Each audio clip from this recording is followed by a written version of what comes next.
Is it? Start. Oh, well, hurry before people actually. We are live now. Is it really 18? Is it really 18? It doesn't. What do you mean? Is it really 18? What are you talking about? Podcast number 18. It is podcast number 18. How many have I done with you? You have done all but one of them or two of them, right? What? Yeah, I think you've done all but two of them. It doesn't feel like I've done 15. That's weird. We haven't sat down and done this 15 times. We have done it 15 times. I don't know. I think you're making that up. Yeah. I think you had 2 or 3 before me. Well, either way, it's still number 18. Okay.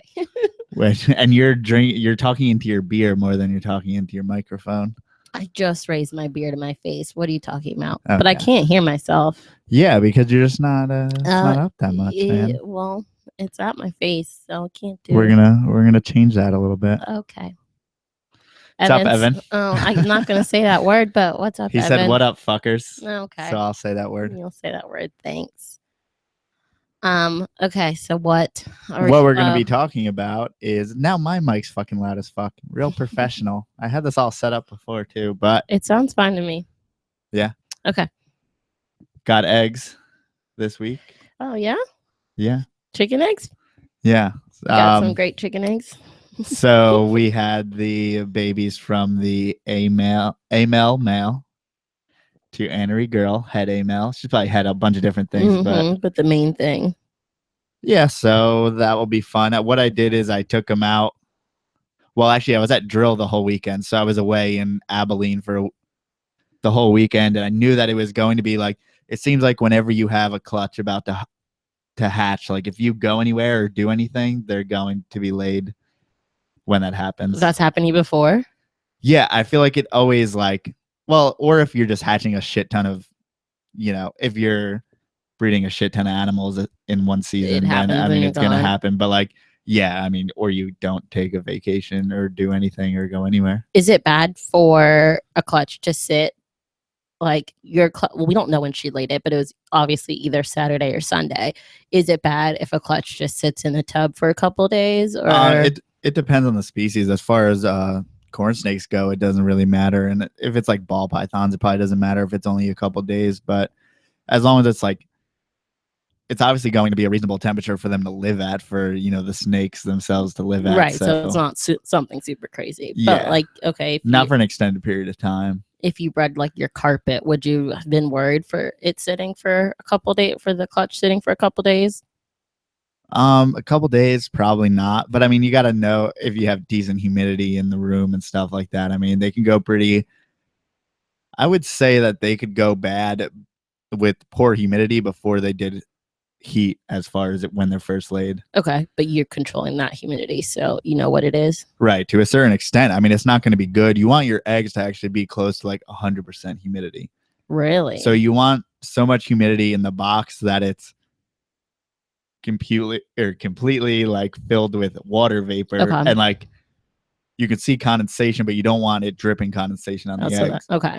So you want to have a balance between, as humid as possible while not making the eggs wet. I mean, it's just like anything else. It's just like having an animal. You need the eggs. They breathe through the shell of the eggs. So, but how do you make it humid without making the eggs wet? Like humans, when we get humid, we sweat. We're sticky. We're wet. So How do you make it humid but not make them wet? Yeah, like they can be a little bit wet, but you don't want them to be pooled up in water at all. Okay, you don't want any standing water or anything. Right. Okay.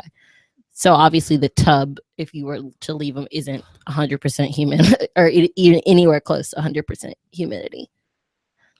Yeah. So I mean, what is it like? You're looking to keep it over 50% maybe. So that's not a good enough humidity level to keep snakes for an extended, or the eggs for an extended period of time. But if you had been away for like 5 days, would your corn snakes still be okay? They seem pretty easy going as far as that. Yeah, I mean, you can hatch them in pretty much room temperature. Oh, okay. So they would have been fine. I mean, ideally you want to incubate them from you probably want to be like 77 to 85 maybe. But the cooler you keep them, the the longer it takes for them to hatch out, for them to mature, for them to get the Okay. size to get out of the egg. So it can actually be within like a 70-day to 100-day window.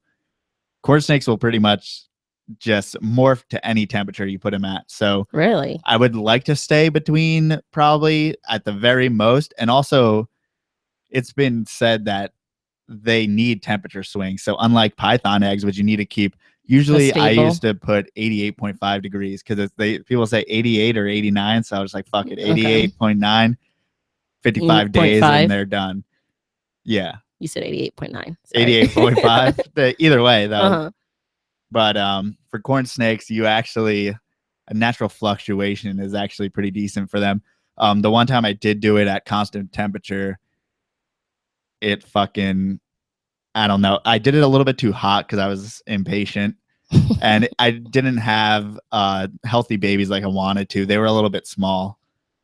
I mean, it all ended up all right, but I would much rather my hatchlings come out a bigger size. So that's why I take that time to mature and everything. Right. Yeah. And I was just a little crazy because I was doing all pythons at that time. So I was like, I need to incubate these eggs. But now I'm just putting them in the snake room, which is about 77 degrees. So you said for corn snakes, it's good for fluctuation swings. So what does that mean? Like every day you switch the temperature? Like the loves, because I was just reading the book before, when they incubate, they put it in a room in Florida. So basically they call it like just Florida temp. So they don't heat it, they don't cool it. They just when it gets warm in the morning. It can get a high of 90 and then a low of 70, 65 even. Okay. So it has a natural swing. Right. That makes sense. And so corn snakes adapt to that well. Right. I mean, pythons are much better. The females are much better at keeping the eggs warm and keeping them at a stable temperature. Why are they better than corn snakes? Because they're bigger, or just they wrap the eggs perfectly. Like if you see the pythons, because they're used to always being in balls. beehiving the eggs and stuff like that. The corn snakes are very like whatever. I'm not sure. I'm pretty I want to say they may leave their clutch in the wild, but I'm not really sure. When we opened the tub for your girl, she was wrapped around a little bit, but it wasn't loosely, right. Yeah. It wasn't anywhere like covered. It was just kind of a little circle.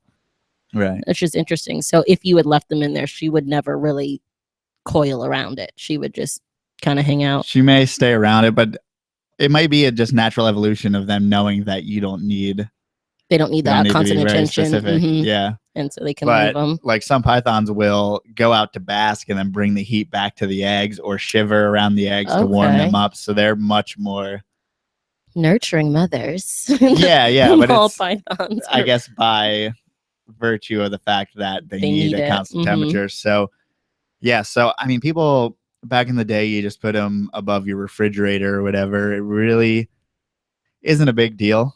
So corn snakes are much easier. Corn snakes are just so much easier. If I could, ideal temp, I would say like 80 degrees.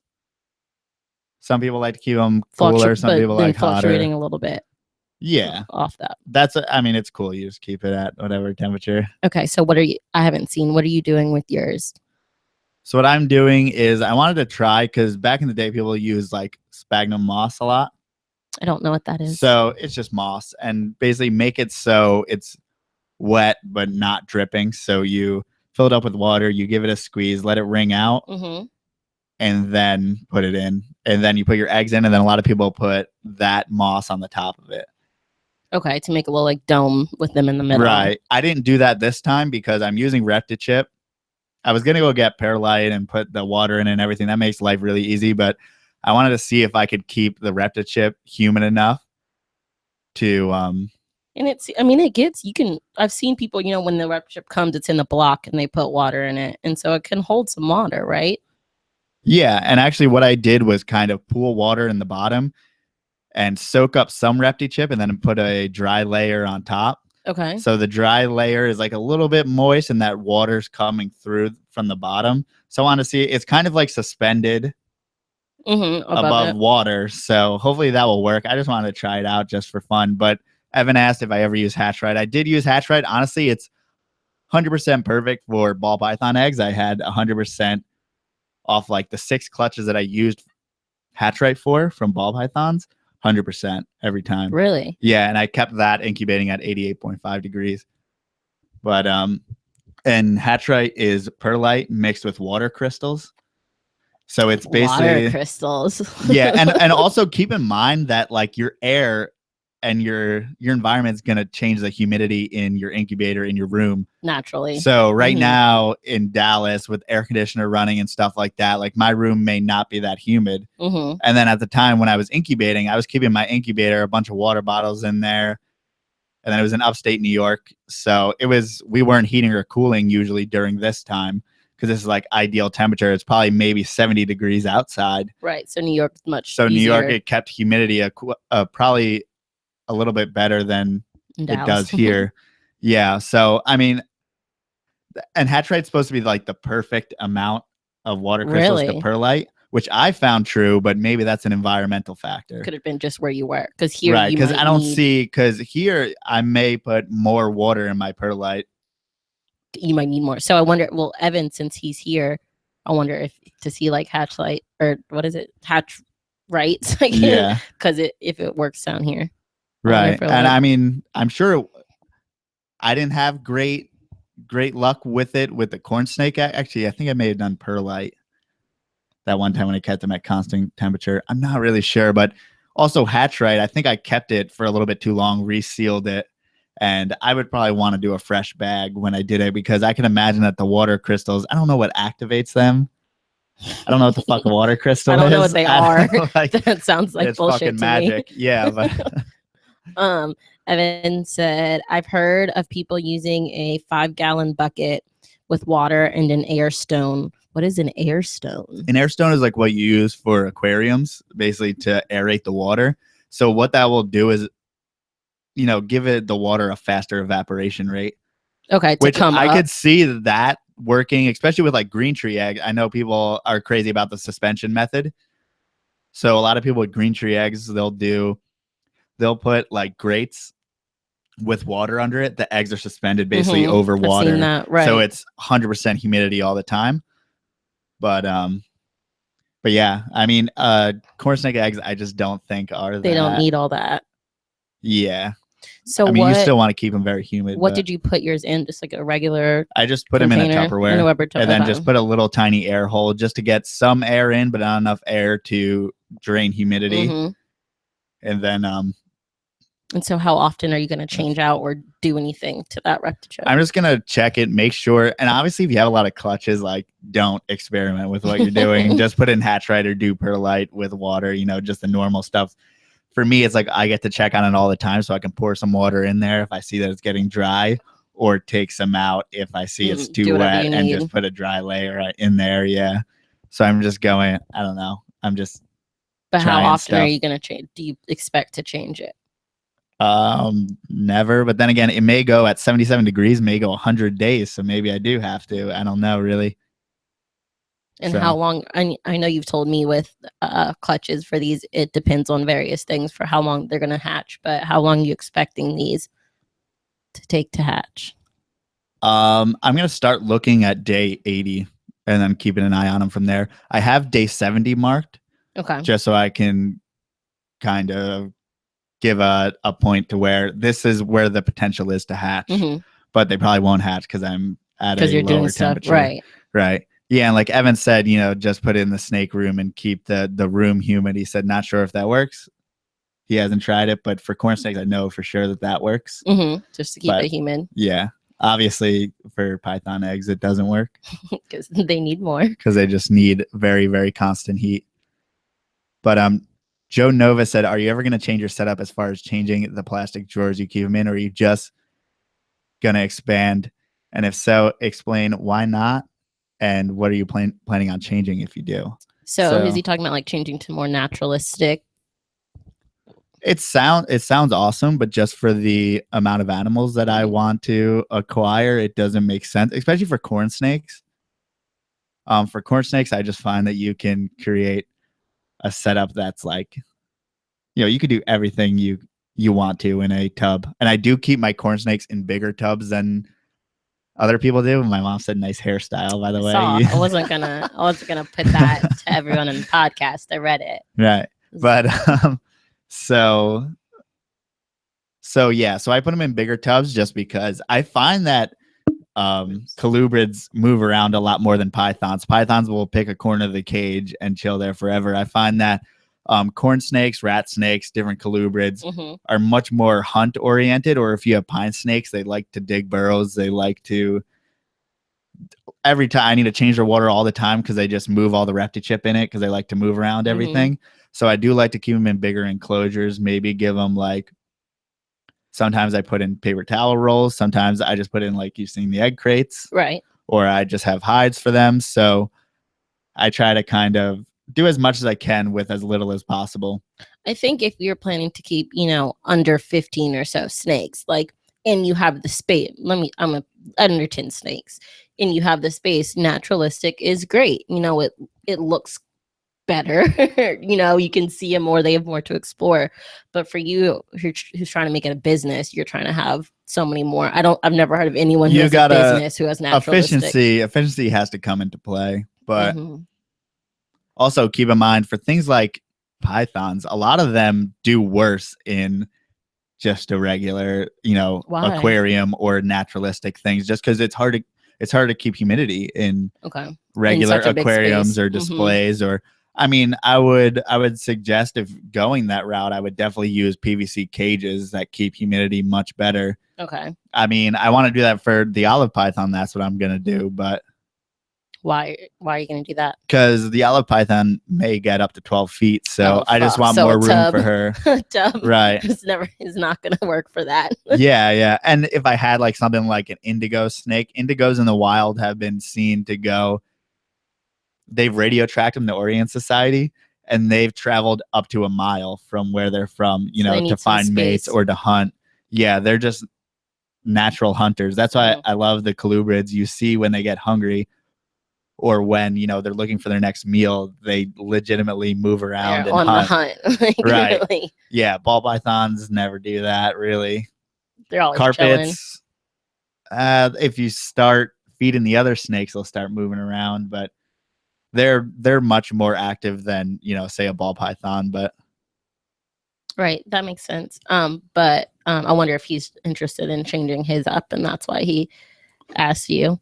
Yeah, I mean, if you want to do that, I think that's like the best thing. There's nothing terrible, unless you said ball pythons. It's not great for them, but any other one, you'd be totally fine, right? Yeah, I mean, what you're trying to do with the ball python is they're living in a termite mound in Africa, so they love like the small space. Right, they don't need a big, huge. I don't condone like keeping them in as small as possible things so that they're jammed in there, but a hide in a smaller enclosure is fine. Palm Coast Exotics said, what is that? I don't know how to read that. He was talking about Baird's rat snake. Oh, destroy their setups at the time. All the time. What kind of setups do people, just normal tubs? Or I mean, if you plant a naturalistic vivarium for like a corn snake or a rat snake or a pine snake, for sure, all they're going to do is dig up all the plants and shit everywhere. So it's really like, for the amount of cleaning that you have to do with colubrids, it's not worth it. It's not really worth it. Am I not talking in my mic? You need to like point it toward your face. It's directional. Excuse me. Yeah, but yeah, for a lot of species, once you get to like planting stuff, if I planted stuff, unless it's a tree with roots, like my carpet python, my pine snake, like all that shit's they're gonna fuck all that up. Plus, it's just gonna make it harder for me to clean. What I care about more is keeping the animals clean and keeping everything sterile. Convenience and health of the animal. Right, but that's also because you're not just a pet owner. Right. It's your business. I want to try to control things as much as possible. That makes sense. He said the carpets wait for me to change the paper towel so they can ruin it again. Didn't your olive? I feel like every snake does that. Didn't your olive like push around her paper towel? Yeah, like as soon as she used to push, or that one, she pushed it all the way in the corner, like paper towel, hide, water bowl, all in one corner. And just whatever they like, they move it around. Yeah, so I mean, and it tends to, you take out the animal and you're holding it while you clean it. So I think that kind of gets them going as far as moving around a little bit, and then they're active after that. and then just fuck everything Do up. your carpets usually? I don't see them usually messing stuff up. A lot of times my carpets stay like on top of the hide. They've been doing that recently a lot. But that's really, they're pretty calm. Yeah. Someone on YouTube said go follow Just Corns on Instagram. By the way, I love your vids. Thank you so much. Free plugs. Yeah, but thank you. And there's a new one coming out tomorrow. Yes, so, which is explaining the whole corn snake egg kind of what we're talking about right now. Yeah, exactly. So what are you expecting to come from your this clutch? Nothing really special. It's just to have fun, and that's why I've been like doing different things. That's why I didn't do a full drop down to brumation. That's why. Explain all that, please, briefly. So I didn't brumate at 55 degrees just because in Texas it was hard to get anywhere to do that. I don't have a separate room to do that. So all I did, is nowhere close to 55 degrees. Right? Yeah, it's just too warm. So what I did was try to feed them less, which is obviously a sign of them going into brumation. So that's one sign their body can use to slow down and stop using energy, stop moving around, and then also drop the temperature just down to like maybe 68 on a bad day. So, but would you ever advise that to someone else to not brumate? Well, you got to control some facet of their system. I mean, yeah, you did a little bit. You need to either do it with the food or do it with the temperature. Okay. Or you ideally want to do it with both to just get control of everything. But it's not 100% necessary to do the full-on brumation stuff that everyone else does. No, as long as you have something going on that triggers their response to get off feed, and then when you warm them back up to get back on feed. With ball pythons, we talked about already how you have to do more for when they lay the clutch. Do you have to do more for the brumation period for ball pythons also? No, they don't have any brumation period. Oh, okay. What I found most effective where I was in New York, since naturally my room, I wasn't heating it much, I wasn't cooling it much, so my ambient temperature in the summer in the room maybe high 70s. And then winter came, and then the room still stayed warm, but it dropped down to maybe like low to mid 70s. How did it stay so warm? Even though I didn't raise the hotspot, just it was above like a hair salon, and it was kind of weird. It just So got a lot of heat. Lucky. Yeah, I just got really lucky, but just the room, the ambient temperature from the room triggered them to ovulate, the females to ovulate. Okay. So what you want to do for ball pythons, you can drop them overnight during the winter and then start putting the males in. And then unlike corn snakes where you don't feed them for brumation and everything, when they drop temperature, you want to feed the ball pythons as much as possible. Really? So that you can put some weight on them for when they grow follicles. Then you start introducing them usually around December. Okay. And then you just keep on introducing them, and they breed pretty easily. And I know for your corn snakes, you'll go leave them in together, for 30 minutes or whatever. Is it the same for ball pythons? What was that? The males and the females. You leave them in together for like half an hour. Is it the same? The corn snakes tend to lock up a lot faster. So they usually have a very visible, the corn snakes kind of go after each other, give each other nudges. They have a higher mating response. Yeah, you'll see the male run along the body of the female, or you'll see the female get away from him, then she's not ready. And then within 20 minutes to a half hour, you're going to see them lock up. Do you think that's because corn snakes are more active in general than ball pythons, or what do you think that is? Why they lock up faster? Yeah, I don't know. They just seem to be so much more particularly ready. Like the males will scratch up their noses and stuff trying to get out of the enclosure if they come out of brumation because they know it's time and they smell the females. They're just much more alert about everything. Ball pythons are the least alert anything. or anything of any other snakes. But Tommy Singleton asked if he can see one of my ball pythons. I don't have any ball pythons anymore. Oh, yeah, he's out of the ball python game. Yeah, and how many snakes do I have? I don't know. I'm gonna guess 20. Really, not that many compared to everyone else. Yeah, I know. But for me, it's a lot just because. Harris Rice said, I recently had 2 corns lay. My first ever clutch is a pied-sided blood red as well as a creamsicle. Any Ooh. tips on looking after newborn hatchlings? First of all, pied-sided blood pied-sided red is blood. what I'm going to get into what in we the want. winter. Once Walter hatches out those really, really nice extremes, I'm going to get a pair of those.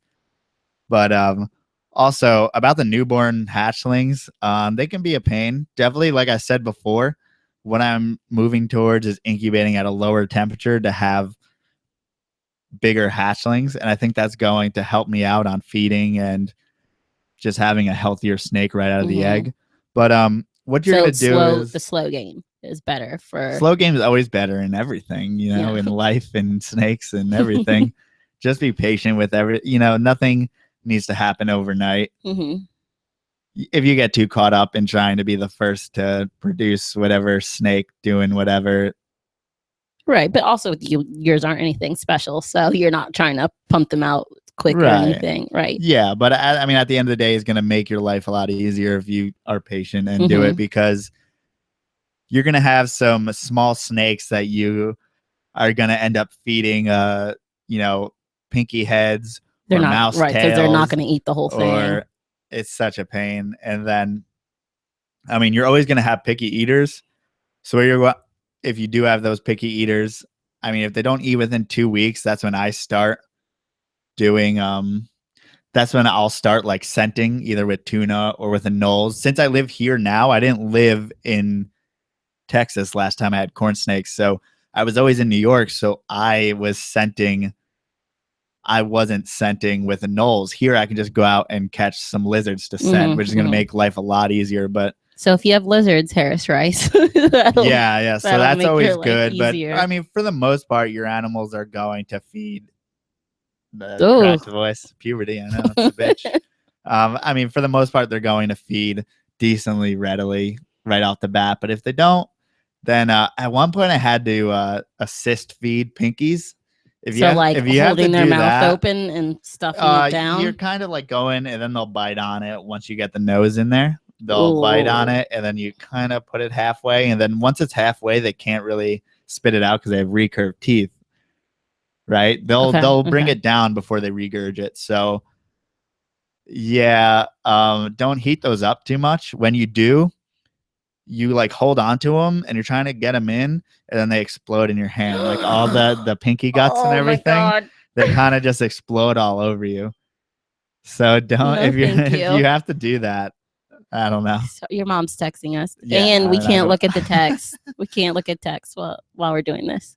And then Evan said, thoughts on king snake and corn snake hybrids? As my ideas on all hybrids, besides jungle diamond, like I've said, fuck that shit. Oh, okay. I was gonna say it seems cool. because I see like Mexican black king snake times desert king snake, and then I see Mexican black king snake high pattern. So it's like, was that a hybrid at one point? Now you just decide it's full Mexican black king snake, but it's something different because it's showing pattern. How do I know that it's pure? I just want to make sure shit is pure. But what if you're doing it yourself? You know you have a pure one, and then you make a hybrid with a corn snake. Would you feel more comfortable with that? Well, if someone had a pure king snake. No. Fuck that shit. So what, because like, and that's why I don't want to get, because there are Slowinski's corn snakes that they call Kostachis, that they got a Kostachi National Forest or whatever in where is it, Louisiana, that state. But never heard of it. First of all, I want Texas locality, and second of all, I know that I've seen Kostachi morphs and stuff like that. After that's bred to a corn snake once, that's not Kostachi anymore. It lost it. If you get a normal, that's not a Kostachi. It's like, it's a corn snake Kostachi mix. So when it's you make those hybrids, you're losing. Just like you have creamsicles are going to have emery blood. Okay. And fuck that shit. I just want to know what it species. Is. Yeah, because I really like emery. I really like emery rat snakes, and I really like corn snakes. But I want to know when I have which of which. Because once you start getting too many morphs and things, then the offsprings that come out normal. What are you going to call them? What are you going to call them? They're not calling them hybrids. They're just calling them normal corn snakes. So then you're getting all weird shit. But right, they're not. Why aren't people just saying like I don't know. And then like the jungle corns look really good. I think it's a cow king to a normal corn snake. It looks really cool. But what are they calling those normals? Well, there are none because it's just a mixture of the two. Okay, got it. But if you're doing like an emery to a corn snake, it's hard to tell because they're so closely related. But so you just that's lose why it gets so when you weird. do hybrids. You lose what the true. You just don't know. You don't know what the true one is, right. And then it just becomes diluted everywhere. And corn snakes have been bred for so long that everyone's kind of diluted at this point. You said you're serious on that shit. Yeah, you got a little heated about your views on hybrids. Yeah, it's just for colubrids it gets way too messy. Okay. I could see where, even though I hate it, if you're doing a breadlag carpet python, or breadlight python, I guess, but to a jungle or something, you can tell that it's not. You can tell what it is. A jungle or it's not breadlight straight up. It's gonna look different. This is still blasphemy bullshit, but like blasphemy bullshit. So I guess Calkin to corn snake, you can tell that it's a mix, but and then when you put different G's into that, I don't know. You lose it, right? Yeah. So it's just a matter of me knowing what I have and what I want. So what I want is a Slowinski's corn snake. I don't want anything that could be your mom's still texting. Sorry. But, so Tommy Singleton said, "What kind of snakes do you have? And also, do you think you'll ever get another ball python?" I probably won't get another ball python unless you say that. Probably no. He's never gonna get one. Yeah, he has shit on true. ball python so much. He's never gonna get a ball python. Like, don't even put the probably in there. You're not getting one. Yeah. So what I have is mostly corn snakes, some pine snakes, some Morelia, olive python, water python. So basically I do Indo-Australian pythons as well as colubrids, North American colubrids. So that's what I'm going to stick with for now. Ones that move. I don't know how focused I'm going to be or how not focused. And, but for right now, I'm just. I think you're good without going into the ball python game. Oh, I'm very good without doing that. And never the venomous game. I won't allow that one. Yeah. So Harris Rice said, "Is the Creamsicle a hybrid?" I heard it is, but there's a lot of wrong info out there. Yes, it is. It is a hybrid between the emery rat snake and the corn snake.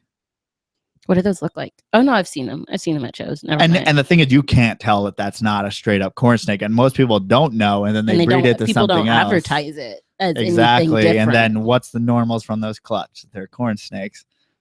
Are they, bitch? No, they're not.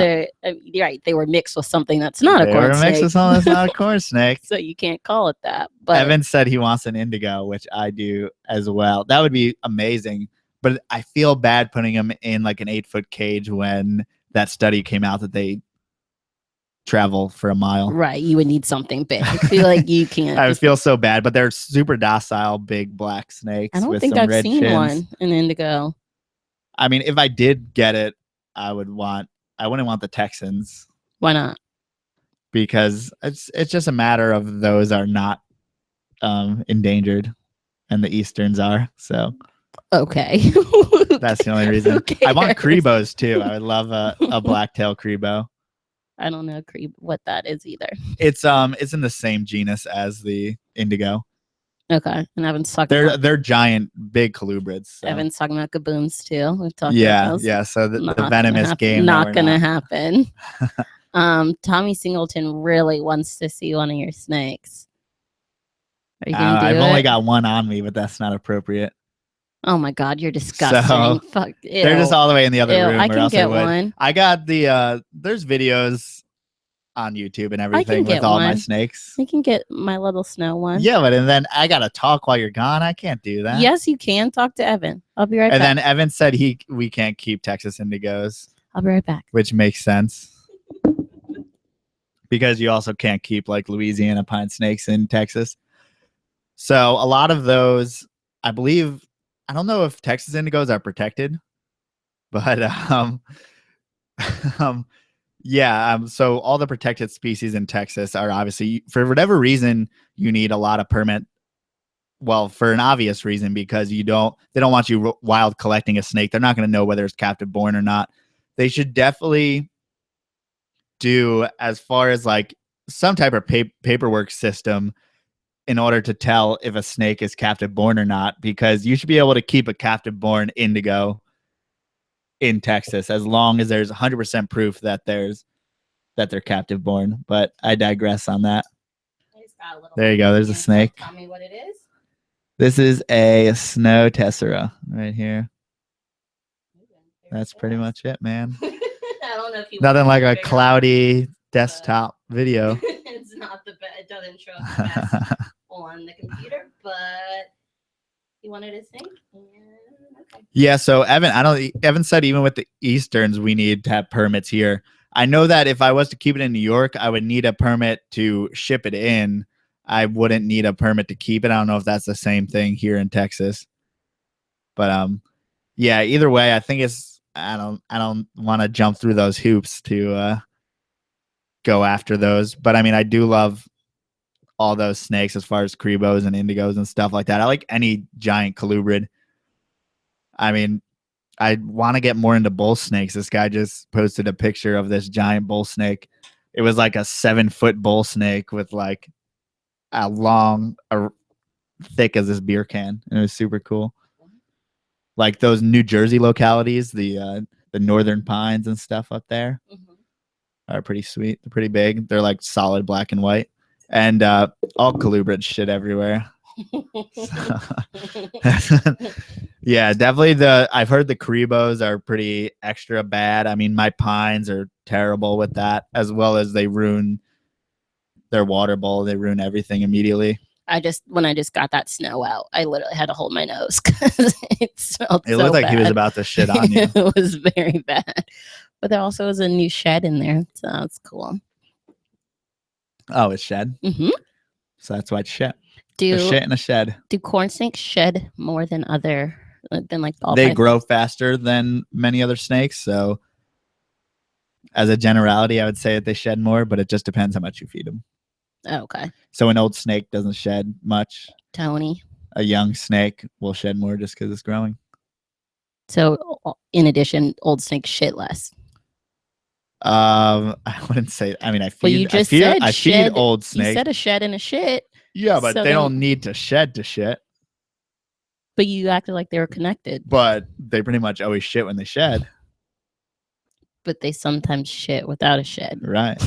Yeah. There's a tongue twister for you. Yeah, and I mean, depending on species, I mean, the green tree, I barely want to feed him unless I see that he shits. Right, because it's so slow. Yeah. But does the green tree shed when he shits too? I want to say so. Yeah. I feel like your green tree sheds less than your others. Yeah, he does actually shed, or she sheds a lot less. But you also feed her a lot less. That is true. Look at that. It's all connected. What's going on? Oh my God, your mom is still texting us. I don't know what's going on.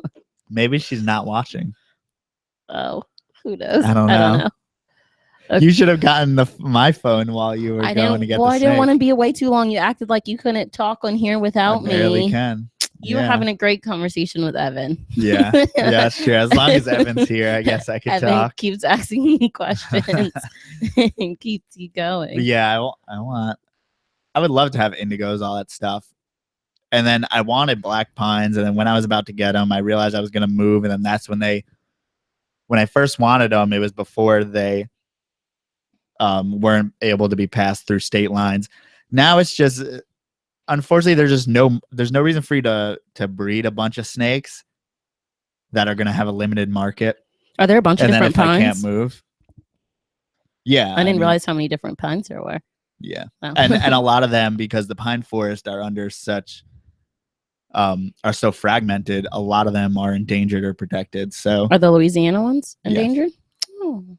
They're the rarest snake in North America. They're the most endangered. Go Louisiana. We got something to be proud of. Yeah, I mean, they're in East Texas as well. So where the Slawinski's corner snakes are on East Texas, that Louisiana border, that's where the Louisiana pines are as well. Have they haven't always been there. They've migrated there over time. What do you mean? Well, if they're Louisiana, are you saying that they originated in Louisiana? Well, that's what I assumed. If their name is Louisiana, don't know pine borders snake. Between states, so they just occur where they occur.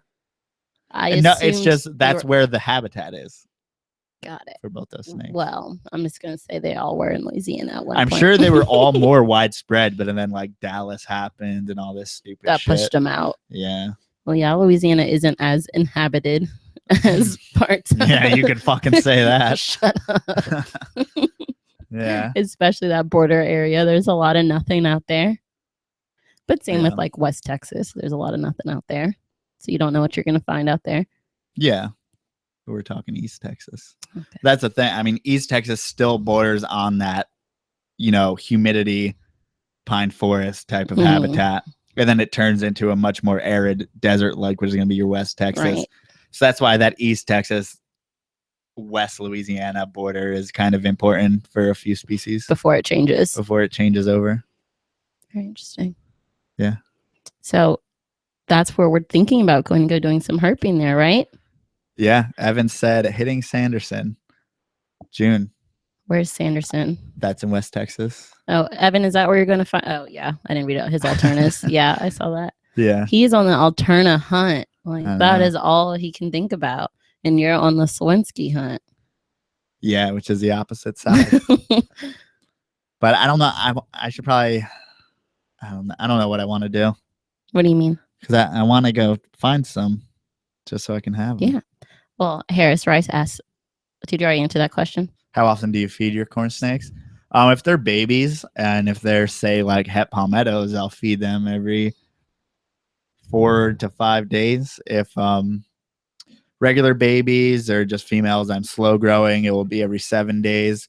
Hatchlings right off the bat, I'm gonna do if I could get them going every 3 to 4 days, that'd be great. And then just slowly cut back on the amount. I mean, you're gonna see over time if your corn snakes barely ever get fat as babies, they'll just get bigger, but you don't want to go crazy. But I found that feeding them small meals in smaller increments of time will get a really good feeding response out of it, and they'll more readily feed for you.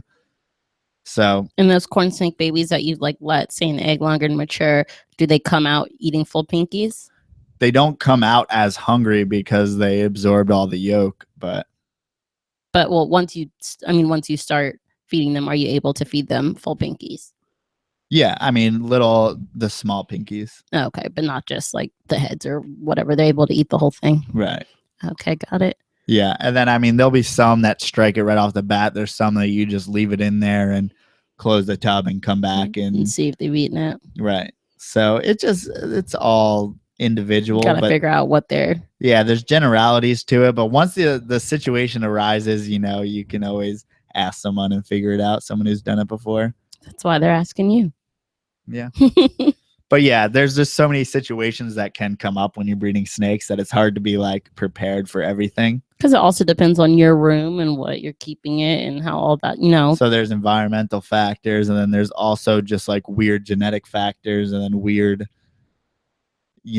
kinks and stuff like that. There's weird things that can happen. I'm jealous of Harris Rice snakes, though. I want some of those pied bloods. Yeah. I'm excited for once we actually do it. Yeah. Send me pictures. Let's see what you got.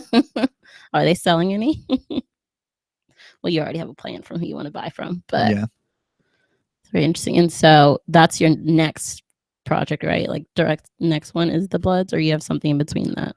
Not really something in between. It's kind of, well, you're getting there's the a lot of tails. things up there. You're getting the short tails soon, right? Yeah. Well, soonish. But there's just a lot of things up there that if they become available, then I may go after, but okay, it's just availability. You never know when something's going to come around. Speaking of, we thought last week we hit a gold mine and it ended up being nothing.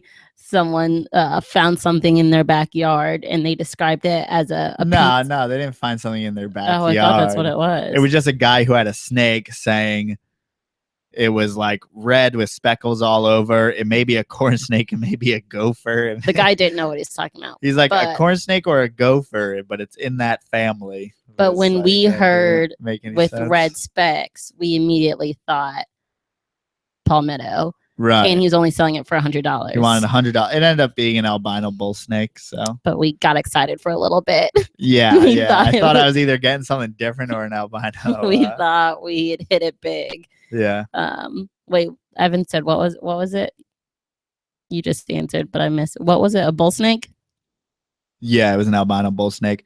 Which have you ever seen one? I mean, Like I guess technically there's it red and white is, blotches on but it. For someone who's never seen something, you're like, that may look a little bit different. But when you say when you to say someone, specks, those aren't yeah. speckles. Those, I mean, when you look closely, like, though, it's like kind of those are like smattered. big. To me, those are big blotches. And yeah, I know it was a good deal for that. But then again, I don't know if it's pure. I don't know if it was a snoring gopher or a bull snake. 100% sure. I'm pretty sure it was a bull snake, but it could have been any other pit species. It could have been, anything like from the genus. It could have been. Mm-hmm. So again, the guy didn't really know. I'm being an anti-mixer. You don't want to. You want to know what you're getting. For the pits. I just need to know what's in it. Because bull snakes looks like a pine snake that looks like a fucking gopher snake. They all look so similar that. And there'd be no way. There'd be no way to figure out. Unless I go have some herpetologist DNA tested. I don't know. Oh, how do you do that? I don't know. How do they DNA sequence things? I don't know. Pretty sure they work with like dead specimens though, so that might be something. I think I've heard that you can take a shed skin and send it away and get a DNA test. What? Because someone it's like ancestry.com for snakes. Right. Yeah, because someone hashed out Louisiana pines with too many eggs. And then they said everyone gave them backlash for it, but they said, "Hey, I'm going to send it away for DNA testing," which I don't know if they ever did. I don't know if you can to prove that they were right. Or... If anyone knows Louisiana pines, if anyone has them, if your Louisiana pine lays anything more consistently, like any more than 8 eggs, it's not probably not pine. It's either going to lay from 4 to 8 eggs. That's why they're so rare, is because they're not as prolific as they're going to be big ass eggs, but there's only going to be 4 to 8 of them, 8 on the top range. If your fucking Louisiana pine comes out with 12 eggs, it's not. You might have a fucking problem. Like I understand there may be a snake that's bigger, more prolific than others, but you're never going to get. And I saw on fucking Ben Siegel a Louisiana pine bull snake. It looks just like Louisiana pines, but it's a Louisiana pine bull snake hybrid. Why would you fucking do that? Because someone's going to turn around and sell it as a Louisiana pine. And going to make way more money than they need to. And there's going to be producing unpure shit. And it's just going to keep going down the line as people keep saying it's pine snake. And just negate the fact that there's down my line, God damn it. Oh my God. That's not funny. just fucking do your due diligence. I'll always have the pure stuff, and I'll leave that other stuff for other people. But how do you know someone's not selling you something unpure? Because there's lines from the source. You make sure you're getting the lineage. And yeah, like Evan said, it's the same thing with carpets. I kind of laugh at the people with the carpets because I don't think it's a big deal, but I'm like passionate about the fucking. Why do you laugh? You can't laugh when you're so passionate about the corns and all the other shit. Like, I know. Well, because, and this is also gonna be true for all the pits and all the colubrids, is that it's pure. If you're gonna buy something, if you're gonna be really strict about if a coastal's pure or not, you're gonna get it from Nick Mutton or fucking Michael Pinnell. I mean, you're not gonna fuck around. You do it from the person that is as close to the source as possible. So who's reputable, who's not. So Louisiana pines, you're going to get the Ginter line or Van de Venter line. If there's no line attached to it, or Memphis Zoo line, or, Audubon line, or whatever, fucking, I said it right that time. I'm so proud of you. So it took you forever. So you know what the sources are. And then like I saw someone post a children's python on Texas classifieds. I don't know what you're talking. You said you saw someone post. You lost your train of thought completely. Yeah, I was just reading what he said. I don't know if I fucked up his name, but what the fuck? Texas classifieds. It was like a children's python. You didn't say Michael Powell, or did you say Pinnell? I don't know. What's his line of coastals? That's what I was. What's that? You said Nick Mutton, or what's the other person? Yeah, the M-Pen line, which I thought his name. Oh, okay. I was like, I thought his name was Michael Pinnell, but I'd fuck up how you pronounce it. But he was at Carpet Fest. Oh, I didn't know that. So I think that's kind of why he was being sarcastic. But then I was like, fuck, did I say it wrong? But okay, sorry. Someone posted in Texas Classifieds. Yeah, they were like, you got Stop reading Fuck Evan. off. Stop reading Evan because you can't talk and read. I can't talk and read at the same time.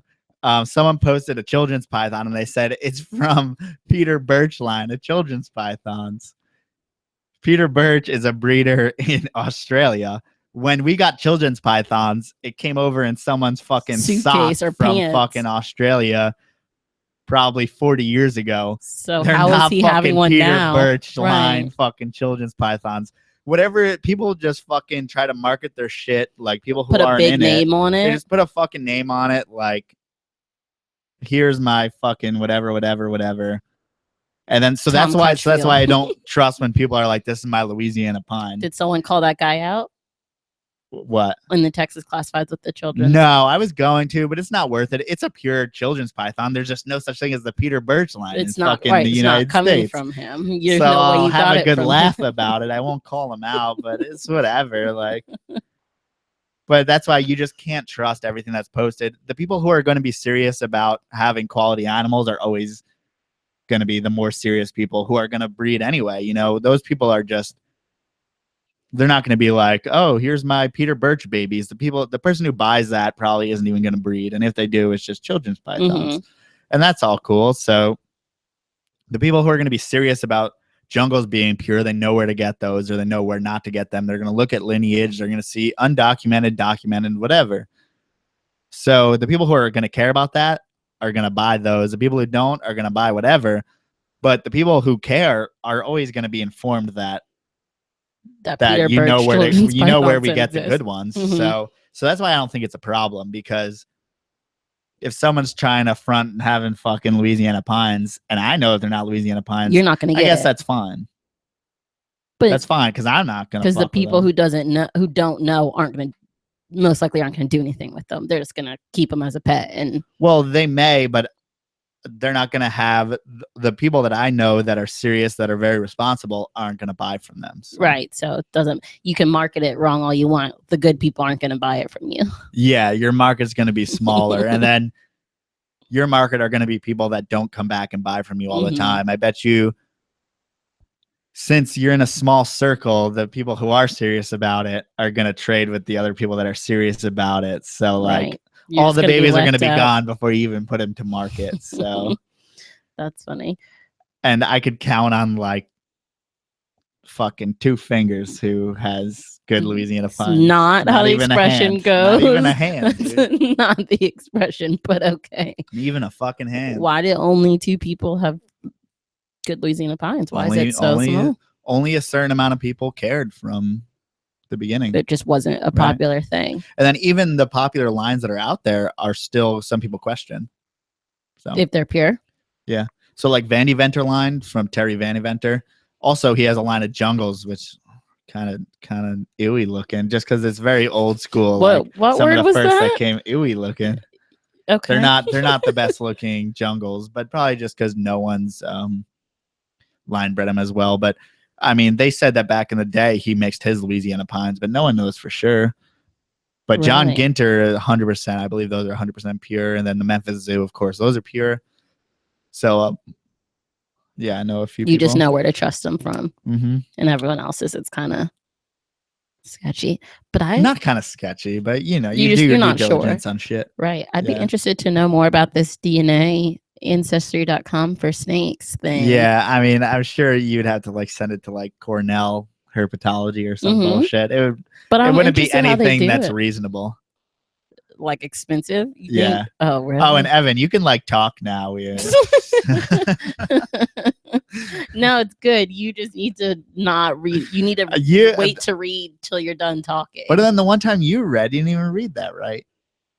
I feel like I have better vision. Well, yeah, because I'm looking through the mixer to try to read. But I'm just saying, wait till you're done talking and then read.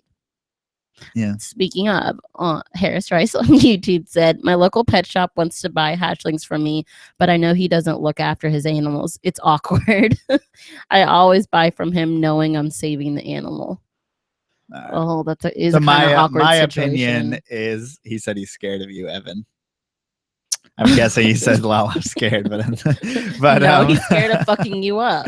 Right. Because you can't read and talk. Oh, that makes sense. So Harris, I always try not to buy from people that like I'm saving an animal, because that just gives them money to buy more animals to replace them. So I usually just don't feed into that. And then But I also understand feeling bad. Like if you know they're not being handled the right way, I understand feeling bad, but I also agree with you. Like you don't want to give them you're more just giving money. them money to replace the animal with another one. So but definitely don't. I wouldn't sell to them. Yeah, just don't sell to them. I understand. I mean, corn snakes, honestly, there's not much harm that can happen from keeping a corn snake. They're pretty hardy.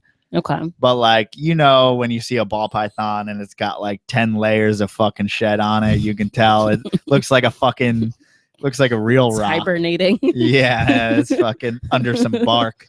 You know, it's fucking, you see they always put the humidity meter in there. Like real snake keepers who keep good humidity don't have humidity meters in there, but it seems like every pet shop that keeps shitty humidity has the humidity thing up there. Prove. And it's like desert, neotropical, tropical. It's on like fucking desert. It's always like 10%. No, and the ball python's like fucking pure white. It's not leucistic, it's a normal, but it's under fucking 10 years of shed. So yeah, I mean, just don't sell to them. Fuck it. If you got pied-sided blood reds, if they're good quality blood reds, you can sell to way better people. To a lot of people, including like 2 people that you're talking to right now. These fucking people. There's so many more options. Don't feel like your only option is to sell to some fucking dickhead at a local pet store who doesn't know how to keep animals. I mean, how does it go saying no in the snake world? Like, is it just... Do you feel any bad ever saying no to people? No, because most of the time you say no, it's like off of someone who either isn't in the hobby long or doesn't stay in the hobby. So it's usually, or someone who's not open to, you know, if someone, like when I used to do ball pythons, someone would be like, oh yeah, like I have another ball python, like I'm going to throw them in there, like they're going to be friends. And I'm like, no, that's not how it works. And then they're like, yeah, well, whatever. And then I'm like, all right, bye. And then that's pretty much it. So or they're like, okay, let me buy a separate thing. Give me a little while and whatever. What's the etiquette? Like, do you need to be like, no, and this is why? Or is the etiquette just you can be like, no, deuces? And like, yeah. What's the snake etiquette for saying no? Or is it just person by person? Just be like, if you're not going to match this very low standard that I've set for you to keep an animal, then I'm just not going to do it. That's really it. In the past, when you've said no, is that what you say to them? Like, hey, I just don't agree with how you keep. Sorry. Not how you keep, but they just don't keep at all. You know, it would be their first snake or something. Most people are going to be. You can say, I don't feel comfortable. Like, so yeah. And when you're ready, just get back in touch with me, and that's pretty much it. Okay, so it's not a cutthroat no explanation type thing in the snake world when you say no. Oh, Evan says just say no. I don't know if he's referencing another something else. Just have fun. I would feel bad just saying no. I feel like you would need to. I'm always like open-ended with it. If you want to come around here, I'll give you the resources to, you know, be a decent human. If you're on Instagram, it's about to end, aka Evan. You can hop over to YouTube. Oh, wait, but I want to read Evan's comment. Go for it. It says, if you're wanting to sell a bunch of snakes, contact Josh Roberts. He needs. I think this guy's in the UK. What he's saying? Feeders for his kings. Josh Roberts I've seen him with pits and stuff recently. I guess gophers and bull snakes, but you know he has a bunch of king cobras and they're snake eaters. So if you have like deformed babies, like I just fed my infertile corn snake egg to the Mexican black king snake, or I fed off babies to the Mexican black king snake. So that's always a decent source. But oh no, Evan, sorry, we were saying Harris Rice on YouTube is in the UK. But by Instagram. But he said, you know, he's in the UK and he's not sure. He's pretty new and he's not sure of good breeders there. So basically, when you're thinking to sell, ask questions. Would you say that would be a good way to go? Like ask what they have. But like when you're selling, it comes down to really like marketing your animals. Like a lot of people can make corn snake babies, but how many people can market them correctly, put them out there to where people want to buy them? So. It's so just, if just like any other product. If there's not that many good breeders in the area, you can be that good breeder. But also you want to make sure you trust who you're selling it to. Yeah. Because if it, you know, gets around that you're selling it to people who are fucking it up. Like that's why, like, we you. had someone on the YouTube channel like from Israel, and he was like, you know, it's not really a thing here. People aren't really open to the fact of keeping reptiles and stuff yet. We don't really have the infrastructure to sell reptiles, to breed. But like that allows you, if you're willing to put in the hard work, the space to create that marketplace in order to create all those standards, in order to, you know, it can be your market if you market yourself well, if you put out videos, if you put out podcasts, if you put out whatever, just to get yourself known, just to get some respect, and then also some time to, you know, go about doing these things and some experience under your belt. And really that's it. I mean, there's a lot of breeders who don't do anything and then just put their animals out there, and it's, of course, they're not going to sell because no one knows who you are. No one knows if you're legitimate. Or yeah, I mean, you need to trust someone when you're getting an animal from them. But yeah, I mean, there's a lot of like, who's that? Michael Warrington, I think his name is, in the UK or something. His corn snakes, his scaleless corn snakes are better than anyone I've seen in the United States. Really? So there's definitely like a lot of good breeders out there in the UK. It's definitely more on the down low because space is a commodity in the UK. So there's less big breeders there just because there's less space. But it's also harder to get animals from the US since they're corn snakes. They're all from the US over there. Yeah, import them, all that stuff. Right. And so the whole hobby as a whole is much more developed here, but there are some really big people over in the UK, especially corn snakes and obviously ball pythons. But so for this guy, Evan, Evan, no. Do we want to comment on that? No, I'll leave it be. Leave it there. He sells a hell of a fidget spinner, let me tell you. Shut up. So since Harris Rice is new to it, what would you say when you're just getting into selling? What's like the first question you should ask someone who's a buyer, or like who's looking to buy from you? You can always tell who's kept a corn snake. Would you do you do a little research on them first, like, or look at their? Don't get too carried away. If it's a corn snake, don't get too carried away. If you're giving someone a fucking water monitor, pied blood. If you're giving someone a water monitor, that's different. But also, price point is going to get a lot of people out of it. So if you're selling your blood ref, it's good quality, and you can sell it for $200. Make some money, dude. Say $200, that someone's going to, respect the animal if they're willing to drop $200. That's going to cut a lot of people out. It's different when you're dealing with normals and you're charging $20 on Craigslist. Then you're going to get some characters who are selling it for fucking heroin money. Oh my God. Wait, stop. No, I mean, I've been there. What? Yes. There's a fucking snakes. People on, if you put your shit on Craigslist, you will fucking get some fucking weirdos. How do you know people are using it for heroin who are buying from you? You're assuming, but like you know that some people are looking to flip it, and you know that no, on Craigslist they'll be like, watch out for whatever.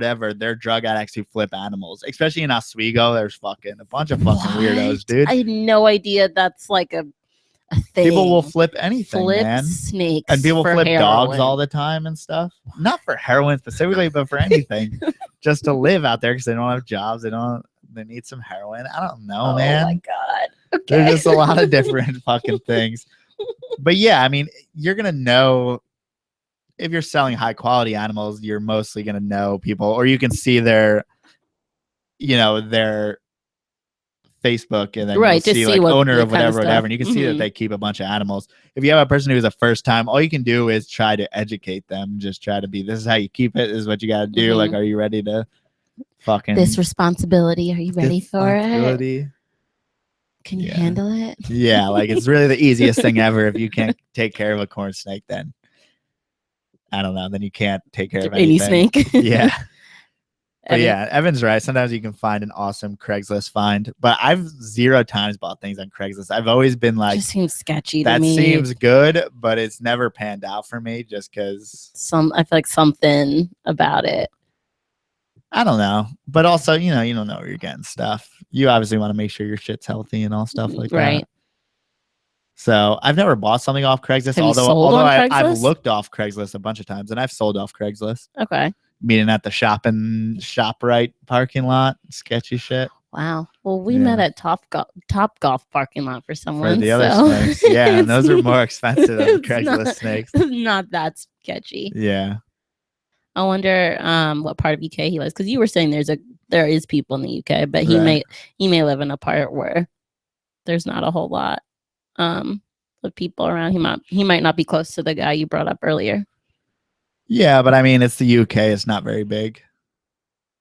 Okay. I don't know. I don't know. How to We're saying that we don't know. I don't know. I don't know. But I'm saying it's the age of the internet. I mean, you can do anything, right? Shipping, right? Yeah. All that stuff. I mean, and I know that they don't have like, they have a lot of regulations as far as you need like opaque shipping containers in order to ship animals in so the you UK. can see through them so all that the way? well, they don't want the snakes to see through them because that stresses them out.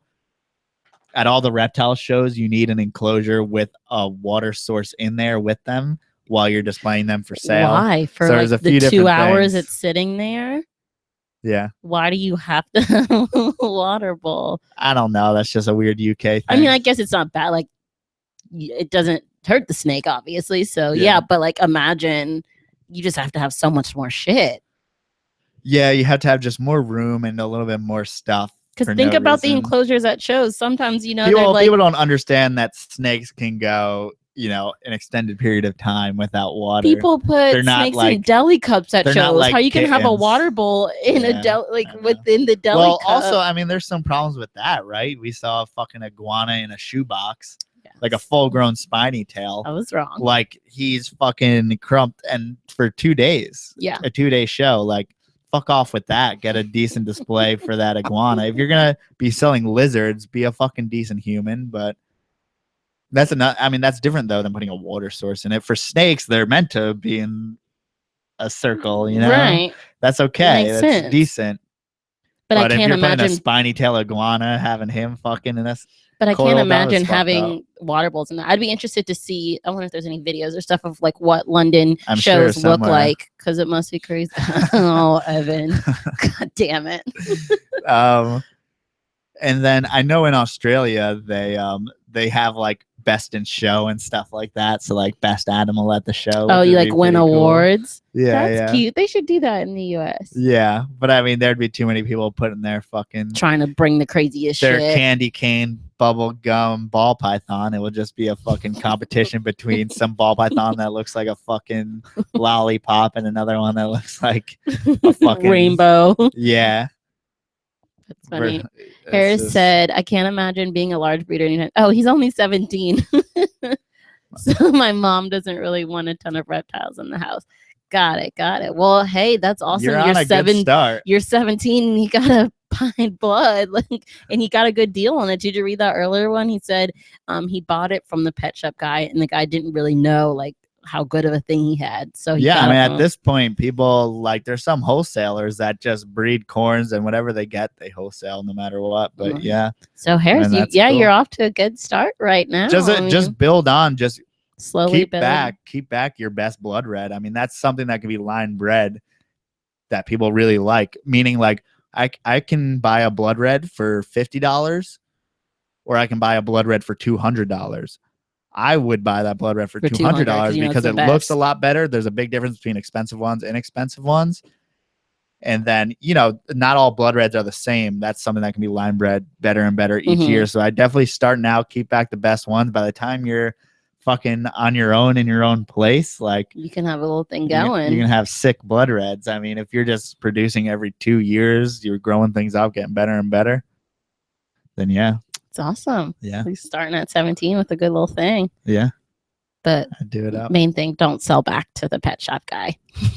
Yeah, I'm sure. And definitely that will, and the thing is that will give you more, it will give you a bigger market, selling to different people. You will just get in touch with more people. You'll learn more about the hobby. You'll learn more about people in the hobby. You will, just get to talk to more people, and maybe even more experienced people. So you can, bounce ideas off, or just anyone else to bounce ideas off of or talk to is always right. Good. Anything.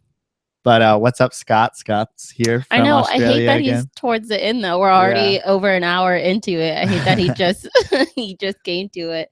But obviously we're still talking. So yeah. Yeah, I mean, unfortunately, he's in the UK, or else I would just. What time is it in the UK? What is it? 7 or 7 8 hours hours? off? Do that math.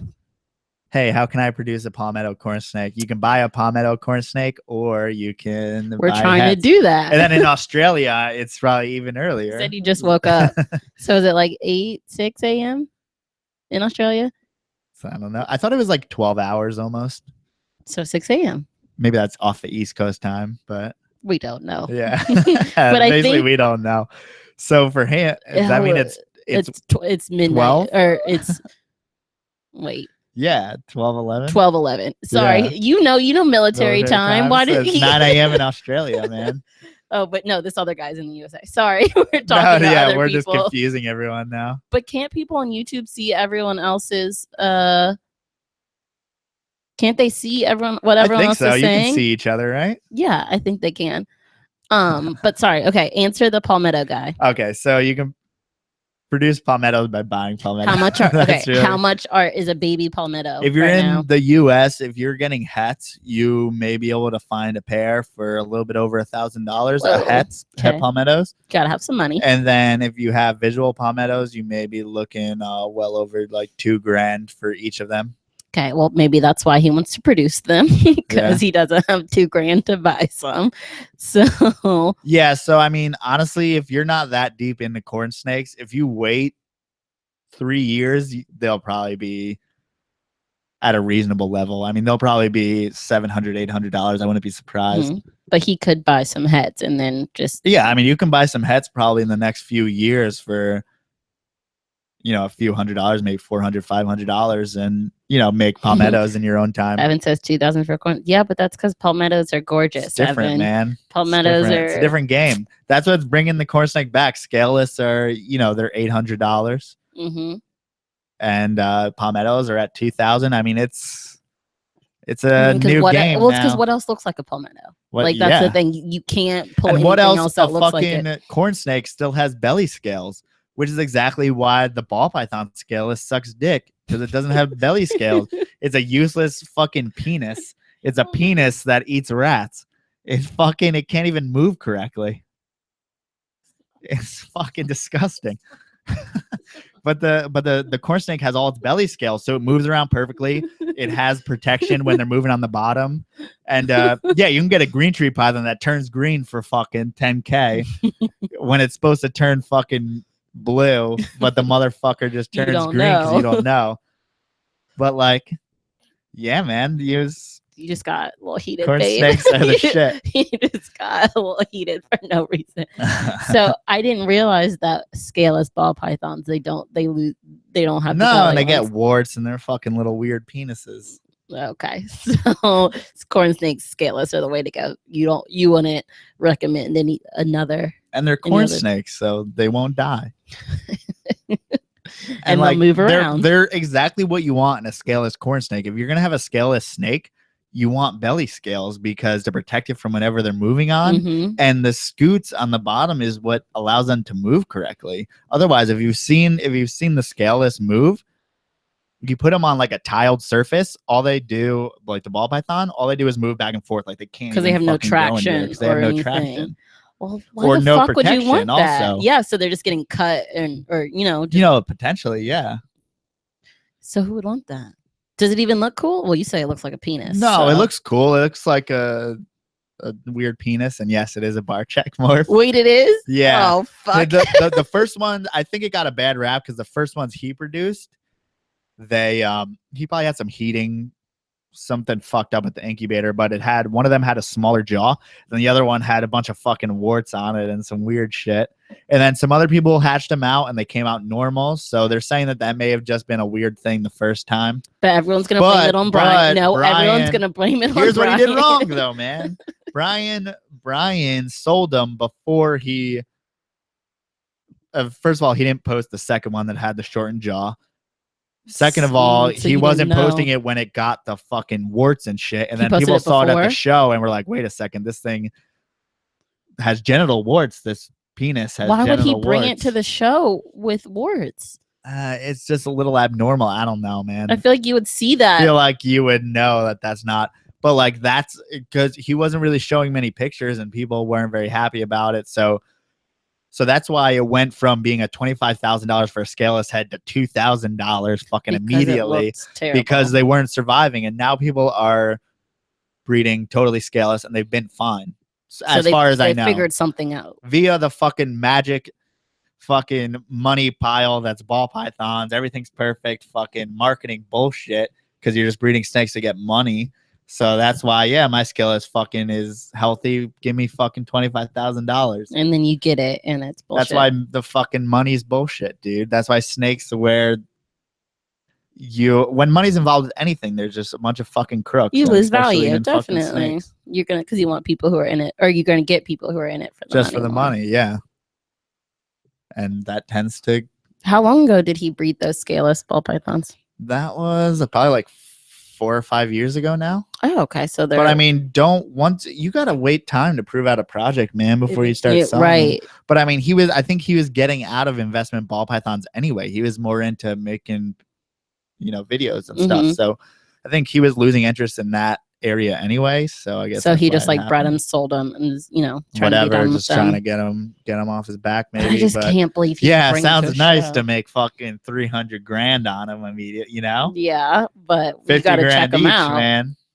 Yeah, it sounds nice to cash in immediately, but at least give it a little time. A little time. I'm not sure it was his snake that had. It was 100% sure it was his snake. It was at, I believe, Daytona, where they saw it, and it had the weird warts and shit. So I'm 100% sure because, well, you follow Ryan. I was during that. I was knee deep in that at that time. What do you mean? Just knowing that, just when because I was with Sean at Tinley and stuff like that, and Sean. I'm sure Sean went, and he went off hard in the thing. Well, does Sean? And, oh! You fucking savage! Evan. he just picked that up in Bali last week. Ew. Yeah. I didn't get that. Off a ladyboy in Indonesia. Oh, stop.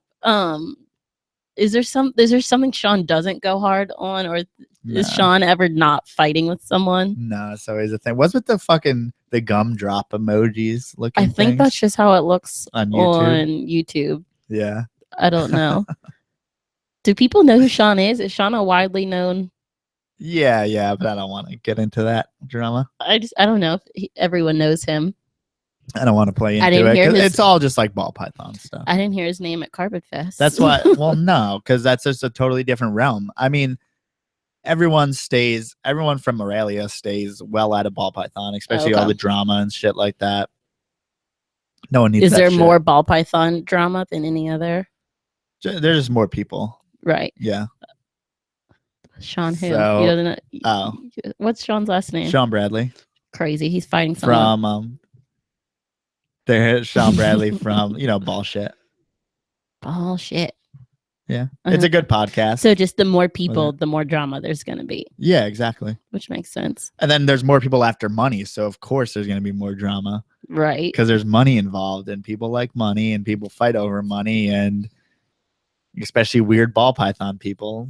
Why do they have to be weird? Fat guys in black t-shirts fighting over the ball python money. Why did you now I'm just shitting on the whole why did ball you have to go hobby. there at all, babe? You did not have to say that line at all. There's just when too much money gets involved, dude, everyone fucking gets off their rocker. That goes for anything. Right. It's not just snakes, that's just everything. Yeah. So do you think corn snakes will get there one day? The drama level? Well, no, corn snakes were there and gone. Corn snakes are a thing of the past in a way. With all these cool palmettos and stuff, it might. Yeah, it's a reasonable thing. Like people aren't chasing the money, but if you put enough time in it, you can make some money. Okay. But I mean, people got way too jaded. People thought that it was normal to get like $10,000 for a snake. Normal? Who would think that is not normal? That was just a weird like gold rush, a pyramid scheme built by the people at the top who were getting morphs in from Africa, putting a value on a snake that has no intrinsic value. They were just putting Mhm. numbers on there, and people were willing to pay People for are it like, because "Oh, they knew that okay." they could make more and sell them for that much. They made the pyramid scheme. Bob Clark made the pyramid scheme with the albino Burmese python. Fucking Tom Crutchfield made it. He knows it. They all made the fucking pyramid scheme, and now people are still buying into it. Well, how about you can get some corn snakes? You can make you can spend $200 on corn snakes, Mhm. hatch 16 eggs, still make $1,600 Selling on them a at $200 $200, investment. right. You don't have to Like, sell that's them for still good, but 10,000. there's just a lot more work, and you have to actually market your animals, and you have to actually care about your animals, and you have to actually they shit more. They don't just sit in the People back of wanna a just fucking make corner. 10,000 People off just that want to make one. $10,000 off of one animal, even though it's harder to fucking get to eat and all this shit. Fuck. Take a breath. Just like stop acting like it's some easy thing. Like, stop going into the pyramid scheme. Just fucking it's been do publicized your that own it's thing. like you can get this get rich quick bullshit. right, and snakes are not a get rich quick by any means. Yeah.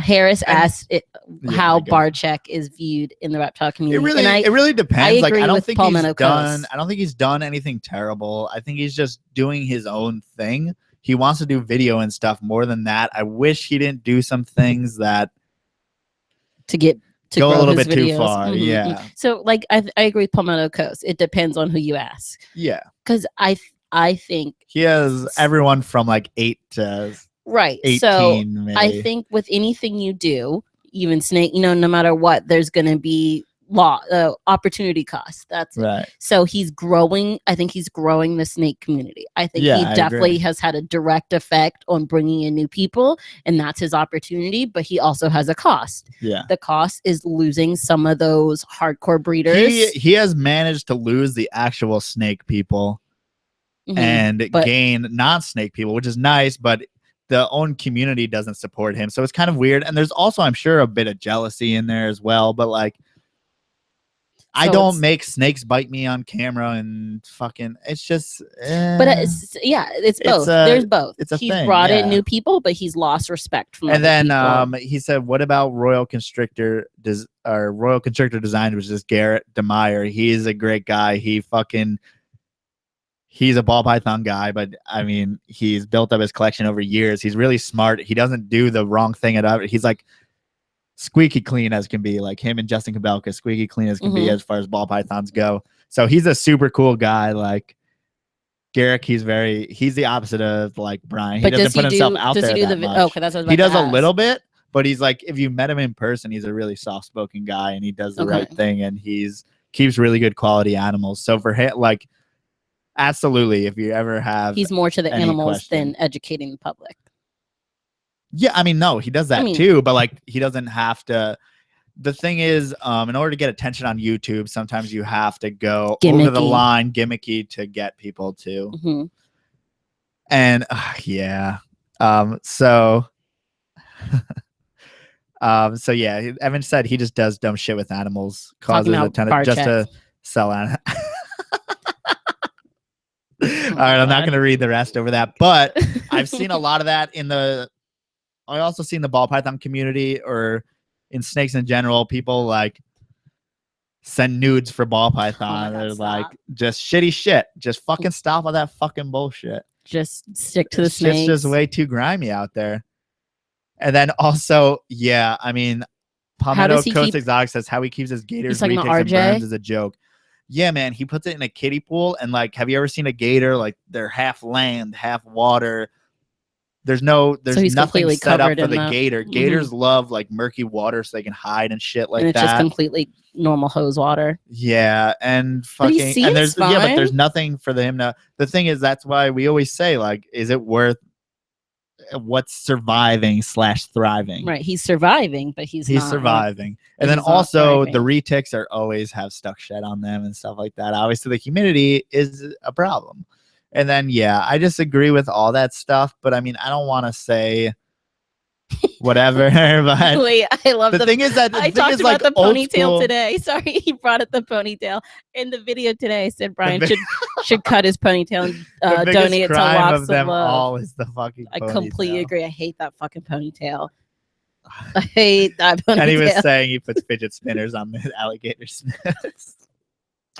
No, I mean, I think Brian's a nice guy, but I think old school guys have a different way of fucking of keeping their animals that is just not up to snuff anymore. Let's just fucking move on. I just wish. I mean, but I want to be someone who fucking does it better and is able to say this is how you do it, or anyone else that you can follow. You can follow Justin Kabelka. You can follow Garrick DeMeyer. You can say, let's support the guys who do it correctly. Mm-hmm.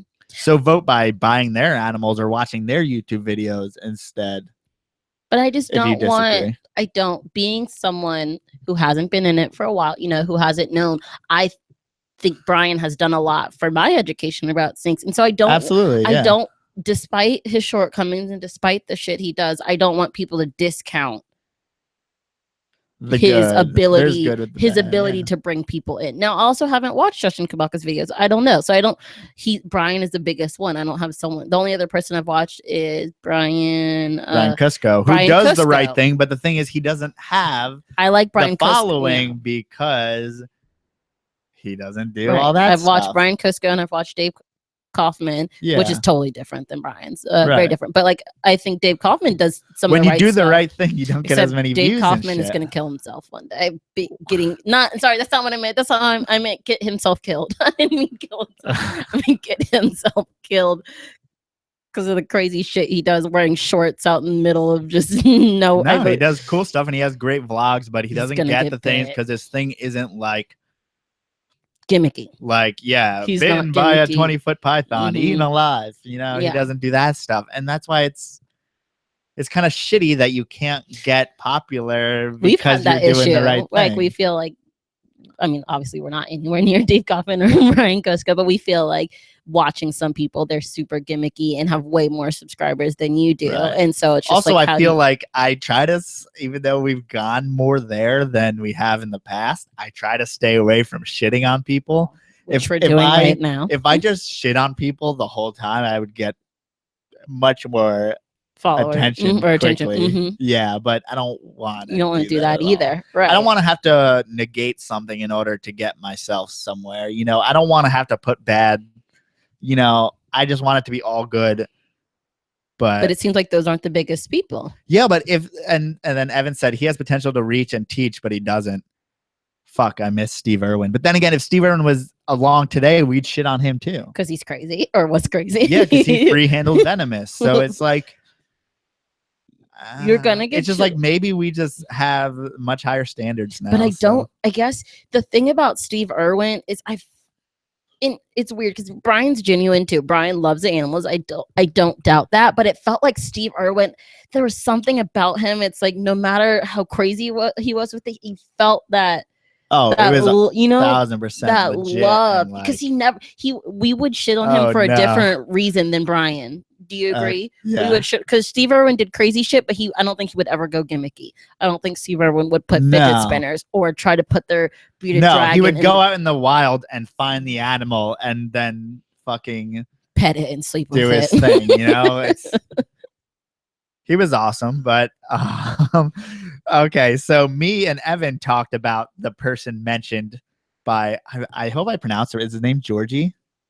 Is that how you pronounce the name? Who's Georgie? Oh, the person Georgie. Yep, let's go with Georgie. Yeah, I kind of told Evan my opinion on that person, and I don't really want to put it out there. Just I don't personally. I'm not personally gonna buy from that person. I don't know who that is, but okay. Yeah, it's someone if you've been in the reptile hobby long enough, it's someone who has put bearded dragons in their mouth. I don't know if that narrows it down. Excuse me? And then basically just abused animals, and then also had a kid do a cockroach eating contest who later died. He died, I believe, of asphyxiation of having cockroaches in him. So definitely that guy's fault. And then also he had a mental breakdown on Facebook, which I mean that's whatever. And he went on a Brian tirade actually, which is so. What is when did all that happen? I mean, he was in jail. Yes, I don't know. That's a possibility. I'm not surprised the crazy shit you're saying. But yeah, I stay away from all that stuff. Evan told me that it was under new management. But I still don't want to feed into it. That his company is run by someone different. But yeah, he slapped someone with a bearded dragon. Was this trying to get views? Was he on YouTube or no? He's just a fucking psycho. Well, he just had a mental breakdown. You know, he's just mentally sick. He's ill. But like, if it is under new management, why would you keep the name? Like for me, a bad rep with that name. What's keeping me from buying is the name. If it is under new management, then fucking you just need change to redesign everything. That's not good PR to have his name on it anymore. Because you just need a new. And that's why I would defend Brian on that. He's never done that shit, and he's not fucking. You know, like. He shouldn't be up on the cross if that dude's not up on the cross. Wait, he slapped someone with the bearded dragon at a show? I didn't know thousands of people around? What the fuck? I thought it was caught on his store fucking camera. Assault with a deadly weapon. Yeah, I know that. I mean, you can change the name on your Facebook account, right? I don't know, man. I just don't fucking. Yeah. It just gives you bad. It's bad juju. Maybe I guess that he's still doing okay from other people are willing to buy from him. I mean, and if it's not him, then right. I wonder how much they publicize that they are under new management, or like it better be. And then also, I won an auction on an animal, and I didn't get the animal, but it was in the same. It was in the same window of the bearded dragon incident, so you know it was probably. So you were just like, and then I got that Anery girl who just laid eggs. I got from him, so. But she laid 20 eggs. That was before. But it was after the cockroach thing already happened. But I don't know how that hasn't caught up to him in comparison to how it's caught up to Brian, who hasn't even done something that bad. Because of YouTube and stuff. It's more because it was more. The more popular you get, the more shit there has to be out there. I mean, and then the Facebook algorithm changed on him. So what do you mean? Yeah, give them a second chance and third chance and fourth chance. I mean, that's fucking. You have a kid die from eating cockroaches. And then recently, I think it was them too. They have the kid eating a slug, an infertile egg. Wait, the same company? I believe so. I don't want to say it definitely was. No. Underground, I think, did the same thing, but that's fucked up. Okay, yeah, I mean, they are still doing auctions. I mean, Facebook changed their algorithms, so auctions don't. So you see them advertising a lot more on Facebook because the algorithm changed, so not everyone sees their auctions. So it's harder, you know, to get them out there, awareness out there for the auctions, but. Yeah, I don't know. If it's different, you can't still judge it, baby. It's different people. But the whole slug thing, if that's true, I would still not. I don't know. I just don't believe in trying to. No. It's cool because like we're like way over time, but it was so interesting. I would rather talk about it, but. Yeah, I would much rather just not get attention for doing stupid shit. For doing like what was that guy big in the first what did he start out doing? When did he get big? No, he just has a very big pet store. He's very big into the hobby in Florida. So yeah, I mean, had good auctions. He pretty much started the auctions on Facebook. He was the first one who started auctions. So I mean, he was very on top of it business wise and did a bunch of good things, but did a lot more bad things than most. But a lot of people haven't held him as accountable. As Brian, he's clearly mentally sick and mentally unstable, and that's unfortunate, but it doesn't excuse some things. If you're going to be if that's going to happen, then you just can't be in the hobby anymore, which I guess he isn't, but he did have a big impact before he went crazy. He did a lot of good things. No, I mean, he started some business. I mean, he had a decent business. That's good before. For the auctions are a huge thing now. Yeah. So he did some good things for. That's actually where I saw the Louisiana Pine bull snake hybrid, which is fucking blasphemy, dude. Blasphemy. That should be the title of this podcast. Fucking this whole thing's blasphemy. Blasphemy bullshit is going to be the title of this podcast. Well, dude, I gotta pee. I have to pee too, and I don't want to go. I know people want to listen to NPR, so I don't. Oh yeah, true. I don't want to get too close. Almost. Yeah. Go listen to NPR. Oh, last thing from Evan. I think if he was still around, they'd eat his ass up too, but he's out. Brian is still around and keeps doing dumb shit. Very true. Yeah. It seems like Brian. But Brian's kind of out because no one's doing investment animals. He even mentioned on one of his videos, he was like, back in the day, if there's anyone who wanted to invest, they would get in touch with me. And he said that all the new people who are investing right now, he hasn't heard from. Really? So he said he's selling like 90% pet animals, $200 lower, and he's not selling any investment animals none of the because breeders people are coming have to fell him. out. Yeah, Right. No one's that coming to respect. him. So he might become 100% pet person. He pretty much is because now. the people he's bringing in, you know, the people he's bringing in are pet people. He's not bringing in breeders. Like, he's not. He's losing respect with people who have been here, and he's gaining respect from people who are new because they don't know any better. Right. And new pet people. I don't think he's bringing someone. And then, he definitely had his 2007 Britney Spears moment. Oh, when he started slapping people with bearded dragons. Yeah. But Harris Rice said, got to go to work today, tomorrow. Yeah, because it's past midnight. We will definitely check out your Instagram page, Harris. I definitely want to look at those bloods. But yeah, ball pythons, money rules, Evan. So McDonald's exotic animals. Not McDonald's. Not McDonald's. I read that real quick. I don't know. Maldonados? Maldonados. That's not America? Name? No, it's a good Italian name. I think it could be from America. But there you go. There's Maldonados exotic animals. Oh, do you know? Has this person ever contacted you before? It's the first time. Okay. What? There you go. Well, are we cool enough that people want our shout outs now? I don't know. That makes me feel cool. Evan, I don't think we've ever mentioned. People are just like, who's Evan? We should probably give Evan a shout out. Everyone go check out Carpet Cartel on Instagram and Facebook. He's our co-host. Everywhere. Carpet Cartel is the best. Evan Browder. He's in Puerto Rico. Told you. Oh, you said Italian. You were very off. Yeah, Maldonado's. I didn't think it would be Italian. Hispanic. Oh, he's in Puerto Rico, which is cool. If you keep snakes, then I mean. Well, shit. We said we were about to leave, but I want to ask him: are there strict keeping laws in Puerto Rico? Maldonados. I can imagine, because you could have any snake live there pretty much, and then also there's a small market. It's pretty much just.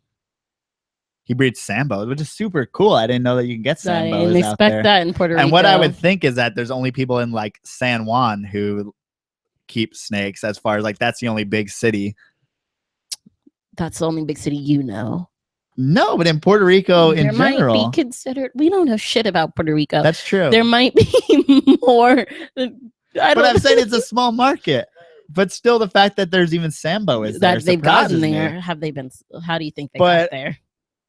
And also, like, it's a very humid environment, so it's probably a little bit difficult to keep Sambos. Well, he said he's trying, so I don't know if it's difficult for him. Well, at least you have Sambos. I think that's impressive to begin with. I want to know more. And there's cool frogs and stuff in Puerto Rico. There's like rainforests in Puerto Rico. Okay. So there's cool reptiles in Puerto Rico. Then Evan said they have some killer woman. Yeah, if you could breed one of those, you'll lose money though. You won't make any money. Oh my God, shut up! But, don't talk about breeding women. It's probably a thing that. And then Georgie, I hope I said his name right, but he said I'm a new follower, so follow me on Insta. Georgie, and then it's hard because I can't. If I could spell out his name, GIORGI_NINUA on Instagram. We'll check you out. We'll go look it up. Yeah, for sure. Oh, that's weird.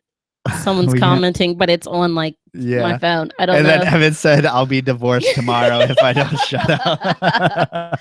Is your wife listening to this, Evan? No, she's not. Yeah, I don't have any freedom over here. Shut the fuck up.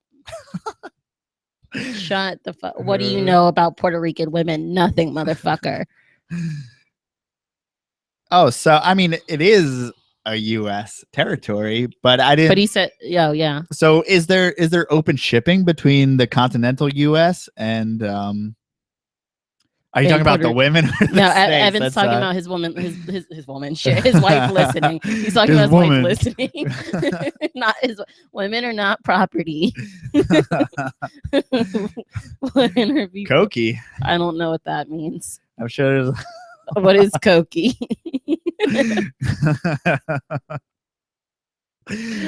Oh my God. Wait, so you're wondering if there's open shipping? What does that mean? Like, Meaning, or if is it you can easy? ship easily from the U.S. to If Puerto it's a Rico. territory, I would assume you'd be able to. Because I mean, if you go on a plane, you don't have to. You don't have to show have a paperwork passport, and get right? You could just yeah. go to Puerto Rico. I don't know. We should start shipping to Puerto Rico. But I mean, court snakes would go rampant, man. Hey, let's expand. No, rampant like in the wild if they let them out. Oh, well, we would sell to people who wouldn't let them out. Yeah, there you go. We respect people, or we. Because I've just never heard people. of anyone shipping to Puerto Rico, so it's interesting. Well, obviously, someone shipped some sand boas there. Yeah, those are. I don't think those are. Which is like you would expect, like maybe a ball python. Like I'm sure there's ball pythons over Right. there, Well, or there's maybe even corn Is there snakes. a place that ball pythons aren't? No, I That's what I'm saying. Ball pythons are literally everywhere. everywhere. Fucking find them in. I don't know. Like, what's the most obscure country you can think of? Turkmenistan. Kazakhstan. I don't think they've reached the Soviet Union. They don't Probably ball did. Okay, so there is open shipping. That's super cool. Hey, I didn't know that. Georgie asked if we're doing any international shipping. You never have you? No, that's a lot. You need to get like a broker. So you need to kind of a friend of a friend. Then friends of friends that I have, I heard are very sketchy and don't get living things over to ham and stuff like that. So It's I'm just not a doing that lot. anytime soon. It's a little bit too much work for the price of animal that I But what about Puerto Rico? that I breed and send. I'll send it to technically Puerto Rico not if international. that's doable, man. He says it's open shipping. Evan says the only place you can't ship to is Hawaii. Why? Because Hawaii, they have a lot of problems with endangered or with native species there. There's pretty much everything that's there isn't native. Really? So Yeah. it'd be just too much. Yeah. Got it. Oh, Well, I didn't know that Bill can do international unless it's through like mutton or something like that. I don't know. Nick Munch sends a lot of international. God, just because he's Interesting. gotten so big. I mean, I would have to be producing much more expensive animals. Oh, so there's no snakes, only frogs allowed. Really? Huh. So how'd that sandboa get there? How was that? From Kenya, man. You don't know. Did that Send get a BP to Europe. Interesting. Okay. Well, so maybe our Puerto Rico thing is not possible. We're not trying to get I into don't frogs. know. I don't know, man. No, you're Do not trying to some get more. into frogs. No.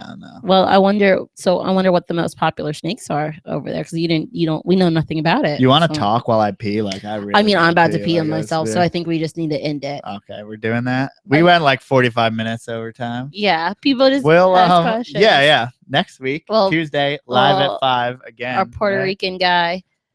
Red-eyed tree frogs. Oh, are you saying that those are? He's talking about getting those. I thought that maybe he Rico. thought about invasives. Oh, I don't know. Well, everyone listen to NPR if that's your thing. Thank you We guys have for to listening. pee. We will see you guys next week. And do I say something at the end of this?